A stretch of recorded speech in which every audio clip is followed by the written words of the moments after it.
بسم اللہ الرحمن الرحیم۔ السلام علیکم خواتین و حضرات، جیسا کہ آپ کے علم میں ہے کہ اپنے اس چینل کے تھرو ہماری کوشش ہوتی ہے کہ آپ تک کچھ نہ کچھ انفارمیٹیو ضرور پہنچاتے رہا کریں، کچھ نہ کچھ ایسی چیز آپ تک پہنچاتے رہا کریں جو آپ کی زندگیاں بدلیں، آپ کو کچھ نہ کچھ ہم سے سیکھنے کا موقع ملتا رہے۔ چنانچہ ہر بار ہماری سب سے پہلی درخواست یہی ہوتی ہے کہ آپ ریڈ سبسکرپشن بٹن پر کلک کرنا مت بھولیں اور پھر اس کے بعد بیل آئیکن کو پریس کر دیں تاکہ آپ کو آنے والی ہر ویڈیو کا نوٹیفیکیشن وصول ہوتا رہے۔ اعوذ باللہ من الشیطان الرجیم، بسم اللہ الرحمن الرحیم۔ اسلامک ٹیچر کی جانب سے آج ایک نئی ویڈیو لے کے حاضر ہوا ہوں۔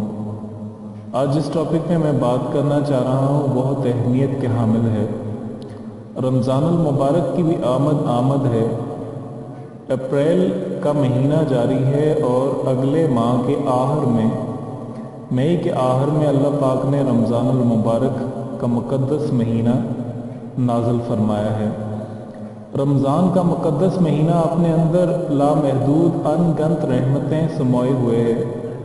اللہ تعالیٰ کی بے پناہ رحمتیں اور برکتیں نازل ہو رہی ہوتی ہیں اس مہینے میں۔ مسلمانوں کے لیے یہ ماہ مقدس نیکیوں کے موسلادھار بارش برسا رہا ہوتا ہے اور ہر مسلمان زیادہ سے زیادہ نیکیاں حاصل کرنے کی کوشش میں لگا رہتا ہے۔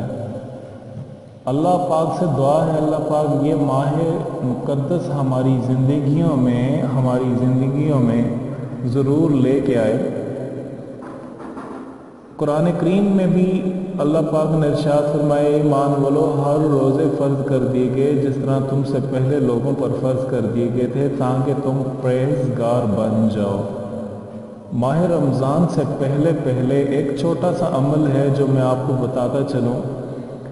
یہ ایک ایسا عمل ہے جس سے رزق کی تنگی دور ہو جاتی ہے، رزق بہت زیادہ بڑھ جاتا ہے، رزق میں وسعت ہو جاتی ہے، رزق میں اضافہ ہو جاتا ہے، رزق بڑھ جاتا ہے، رزق میں برکت ہوتی ہے۔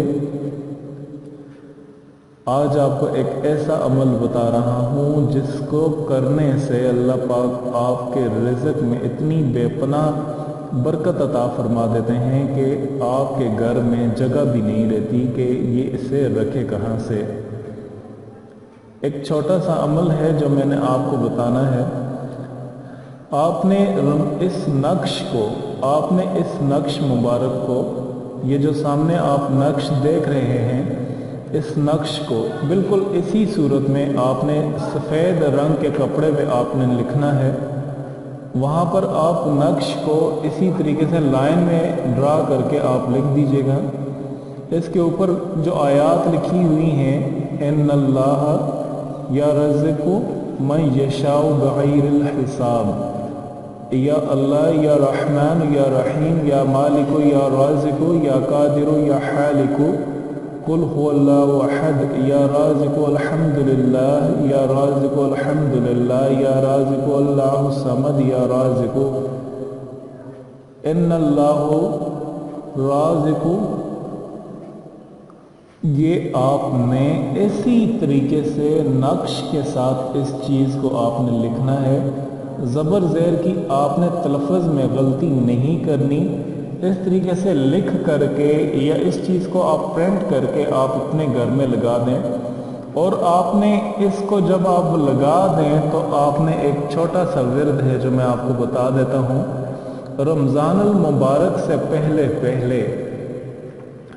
اگر کوئی شخص غریب ہے اور غربت سے نجات نہیں مل رہی، ہر روزانہ اس عمل کو کرتا رہے۔ اس کا آسان عمل یہ ہے کہ دن کے 10 بجے تازہ وضو کرے، 4 رکعت نماز یہ نیت قضائے حاجت ادا کرے، نماز سے فارغ ہونے کے بعد سجدے میں جائے اور 104 مرتبہ یا وہاب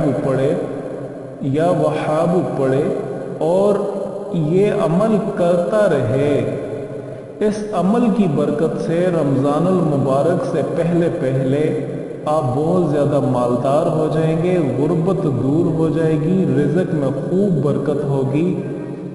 اگر آپ شخص کوئی بھی مال دولت نہ ہونے کی وجہ سے بیٹی یا بیٹے کا رشتہ نہیں ہو پا رہا، مجبور ہیں،